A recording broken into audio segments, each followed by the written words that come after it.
Hi అండి, అందరికీ నమస్కారం. నేను మీ శిరీషని. ఈ రోజు రెసిపీ వచ్చేసి మనం ఇడ్లీ పిండితో పునుగులు ఏ విధంగా తయారు చేసుకోవాలి మరియు పిండిని ఏ విధంగా ప్రిపేర్ చేసుకోవాలని చూపిస్తాను. ఒక గ్లాస్ మినపగుళ్ళు, 3 గ్లాసులు ఇడ్లీ రవ్వ. నేను 3 గ్లాసులు ఇడ్లీ రవ్వ పోసేసాను. నెక్స్ట్ వాష్ చేసి 4 లేదా 5 గంటల పాటు నానబెడదాము. మినపగుళ్ళు నానబెట్టేసి వాష్ చేసి ఉంచుకున్నాము. ఇప్పుడు ఇది పిండి ఎలా ప్రిపేర్ చేద్దామో చూద్దాము. పునుగులు కాబట్టి ఈ పిండి కొంచెం గట్టిగానే గ్రైండ్ చేసుకోవాలి. లూజ్ చేసి మైదా ఎక్కువ పెడితే మైదా మాత్రం ఎక్కువ యూజ్ చేయకూడదు. కొంచెం తక్కువగా ఉంటేనే పునుగులు చాలా క్రిస్పీగా లోపల స్మూత్గా ఉంటాయి. నెక్స్ట్ వచ్చేసి రవ్వ వాష్ చేసి పెట్టుకున్నాను. ఇట్లా గట్టిగా పిండి చేసి వేద్దాము మొత్తం. చూసారు కదా పిండిని ఎంత గట్టిగా గ్రైండ్ చేశానో. ఇప్పుడు దీన్ని తీసుకుందాము. ఇట్లా రన్నింగ్లో ఉన్నప్పుడే తీసుకుంటే నీట్గా వస్తుంది. పిండిని తీసాను, మిక్స్ చేసుకుందాము. చూసారు కదా పిండిని ఇంత టైట్గా వేసుకోవాలి. ఇది వచ్చేసి నైట్ 10 గంటల వరకు బయట ఉంచేసి నేను ఫ్రిడ్జ్లో పెడతాను. మార్నింగ్ పునుగులు వేస్తాను.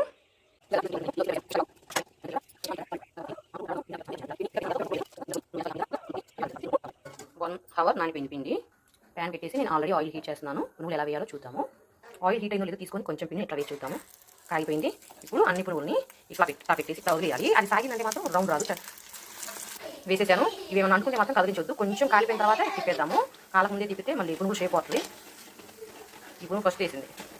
గిన్నె పట్టుకొని ఎడం చేస్తూ కుడి చేతితో దగ్గరగా పెట్టుకొని చెట్ట వేసి ఇట్లా రౌండ్గా వస్తుంది. గరిటిలా పెట్టి ఇలా ఇలా ఇలా తిప్పుతూ ఉంటే నీట్గా అన్ని వైపులా వేగిపోతాయి. చూసారు కదా వేగిపోయినాయి. ఇప్పుడు తీసుకుందాము. ఇట్లానే అన్ని పునుగులు వేసేసుకుందాము. కదా పునుగులు ఎంత పర్ఫెక్ట్గా వచ్చినాయో.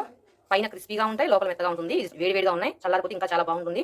దీంట్లో చట్నీ వచ్చేసి నేను శనగనాల చట్నీ తీసుకున్నాను. పచ్చిమిరపకాయ చట్నీ అయితే టేస్ట్ చాలా బాగుంటుంది. కొన్ని ఆనియన్స్ కూడా వేసుకుంటే చాలా బాగుంటుంది. నాకు టైం లాగా చేయలేదు. ఓకే, నచ్చితే లైక్ చేయండి, షేర్ చేయండి, సబ్స్క్రైబ్ చేయండి. Thank you.